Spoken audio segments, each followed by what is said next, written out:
Hello YouTube. I'm going to keep this intro very short, but it's a very important intro because we are doing something very different on this channel. So I make true crime content. Some of you might have seen my other videos before. This could be your first video. But what is different about this video is instead of just talking about the case, we are actually going to go to the location. And today we're going to be actually going to the location of the Kirtland cult killings that happened in Kirtland, Ohio. So I hope to take you guys on this ride with me, but before we actually go to the location, we need to talk about what was this cult and who ran it and the backstory of it. So let's get right into this. Slowly, paramedics and firemen carried the five out of the barn tonight. It took about 8 hours for local police and federal agents to dig through the floor of the barn and exhume the bodies. It's total mud, flood, clay. Now, the man who ran this cult in Kirtland, Ohio, his name was Jeff Lungren. Jeff Lungren was born on May 3rd, 1950 in Mississippi. Jeff had a very religious upbringing, I would say. He grew up in the Latter-day Saints, and he also had a very abusive upbringing. His father, he seemed to not like his son Jeff very much, and he almost looked at his son Jeff as competition more than an actual son. He always seen his son as not manly enough. Not as much is said about his mother. The main abuser in his childhood was actually his father. Now, in high school and middle school, he really was a loner and did not really talk to people around him. Now, when Jeff Lundgren would get out of high school, he would attend university. And Jeff, this is in university, who this woman he would later marry in 1970. Now, when actually talking about the cult and the crimes they would commit, she still does even have a role in this cult later on in Kirtland. Now, during their marriage in 1974, Jeff and his wife, they would have a son, which he's also have a key part in the crimes later on in this video. They would also have a few more kids after this. Now, that is when Jeff Lundgren would come up with the idea that to follow God's path in his mind was to move to Ohio, and he would end up moving to Kirtland, Ohio. Ago, Lundgren was a lay minister and volunteer tour guide at the Kirtland Temple. Dale Luffman is president of the local church. Now, where we are at right now is Kirtland, Ohio, and this is where Jeff Lundgren and his family would decide to move. This is where Jeff Lundgren would believe that God wanted him to go, and this is where the start of the cult would be. He was a big supporter of the church in this area, which actually got him to support and start becoming a tour guide for this temple you're looking at that we're about to go to right now. And now this is really the start where people would start following him and believing everything he would put in their head, that he was a prophet of God. Now, this temple we are currently at, like I said, this is where Jeff Lundgren would tour guide. And around the same time, he was gaining a lot of trust in the church. Of course, he really knew what he was talking about. He read the Bible all the time, and he would do this thing where he would nitpick certain parts of the Bible to make it make sense to his really crazy ideas of him being a prophet of God. He would later be fired for stealing money from the church, but during that time, he would also move into a farmhouse not too far away, which we will visit later. Cult then planned to take over the temple using automatic weapons and taking hostages if they had to.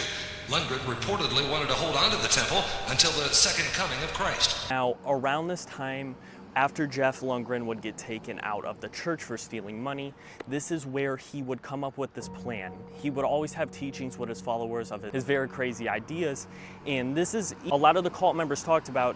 Each one of the lessons he would teach would get more violent. He started putting guns on the table while talking, and sooner or later he came up with the idea that the way they were going to get closer to God is doing human sacrifice. So their first plan was to come to this Kirtland temple that he would be fired from in the church, and walking down here with the loaded armory of guns they had, their plan was to come down here and take over this Kirtland temple with guns and kill anybody that was in their way.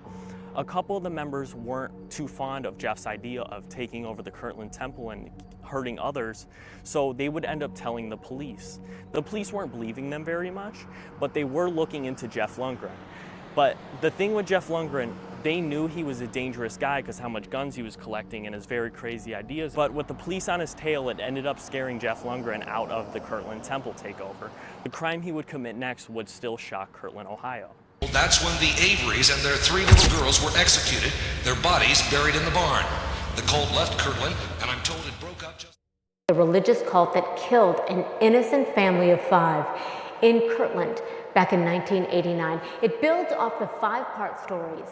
Now, where we are currently standing is where the farmhouse used to be. The cult used to own a farmhouse, and now they, after the murder and everything, they took it down and made the New Promise Church. Now, the Avery family, they were connected to Jeff Lundgren, and they were a very awkward family. They had 3 daughters, a mother, and then the father, Dennis. But they were really into what Jeff was talking about, and Dennis really looked up to Jeff Lundgren. But Jeff Lundgren would talk really bad about the Avery family and say he was basically just using them for money. And why also him talking about the way they were going to get closer to God and what God wanted them to do. They were, after their plan of the Kirtland temple takeover failed, he still wanted to do a human sacrifice, and he believed that, in his words, that 5 people needed to die in order to them to get closer to God and connect to God. So on this night, the Avery family was invited to the cult for dinner. And the Avery family, of course, just thought this was a normal dinner. He had their 3 daughters there, the mother, and then, of course, the father, Dennis. And what he didn't tell them, that he was planning to sacrifice all of them to God. They would take Dennis out to the farmhouse where they would tie him up and beat him. And while he was tied up and put near a hole built in the farmhouse, this is where he would be shot 3 times when Jeff walked in. And after Jeff Lundgren would shoot Dennis, he would grab his own son to show him what he has done to Dennis. And after the murder of Dennis, he would grab the mother, take her out here. Of course, no one knew what was really going on. Jeff Lundgren and the family would grab the mother. She would have the same fate. She would be shot, and then sadly, the 3 daughters would share the same fate. How they were killed, but the killer had gagged and bound the victims with electrical duct tape. They were then buried under a layer of clay. 7-year-old daughter, which was the youngest daughter of the family, when the cult members took her to the barn, they actually would give her a piggyback ride to the barn, and she wouldn't even know that her life was going to be taken by Jeff. The time is now. This will be done. The Lord also told you that you had to look Dennis Avery in the eye. Specifically, the only instructions were for the man to look him in the eye. After the killings of the Avery family, Jeff and the cult would take off. Jeff would end up with his cult in West Virginia, with back at the barn the family was still buried. It would take many months before the police even caught a trail of what really happened. During this time, the cult would be camping out in tents in the cold weather, and the cult started to realize how Jeff was becoming more and more controlling even after the murders. So what I really think about is it took till after this stuff was happening and after the murders to think, hey, maybe this cult is not for me and Jeff is not a very good person. It would get so bad that Jeff Lundgren would still have his teachings, and they would even have a teaching of how they should drink water and how every woman in his cult were basically his wives. And with living in the tents for months, the cult would really start getting frustrated and break up due to Jeff and his controlling. Members would start getting frustrated, leaving one by one. But one of those members would actually give a tip to the police 6 months later that the Avery family would be buried in the barn. After this call, the police would end up searching the barn, and they would find the Avery family buried inside of it. While the cult was actually split up, they were around the California area, so a huge police manhunt would begin for Jeff Lundgren, his family, and the cult, which I'm showing you on the screen is all the members, which was a pretty good amount. Of course, this went to court.